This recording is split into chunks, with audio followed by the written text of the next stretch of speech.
Nilipokuwa natembea hapo Egerton University Street nimekutana na Zaki Zao. Zaki Zao anakuanga celebrity hapa Egerton University.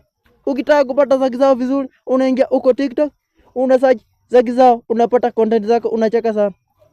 Kama unataka kuona vitu zingine, unaingia uko YouTube, ukisearch Zaki Zao, unapata content zake moto moto, uko unapata kubambika. Usiboeke hapa Egerton University na Zaki Zao akiwa shuleni. Wacha tupate Zaki Zao anaongea nini? Ambie viewers huko. Zaki Zao unaitwa aje? Naitwa Zaki Zao. Unaitwa Zaki Zao? Zaki Zao unabambanga watu huko Egerton University na watu wa Kenya. Kabisa. Sasa unaweza waambia nini huko fans? Mimi naweza waambia wafurahie na content zangu. Waende huko YouTube, wasubscribe, washare, walike Zaki Zao huko, nitafurahia, nitawashukuru. Na huko TikTok pia ni Zaki Zao. Facebook Zaki Zao. Yeah. Guys, kama mnataka kuona content zetu za Zaki Zao, mnaingia huko mpate content moto moto, mtacheka tena mtafurahia sana. Bye.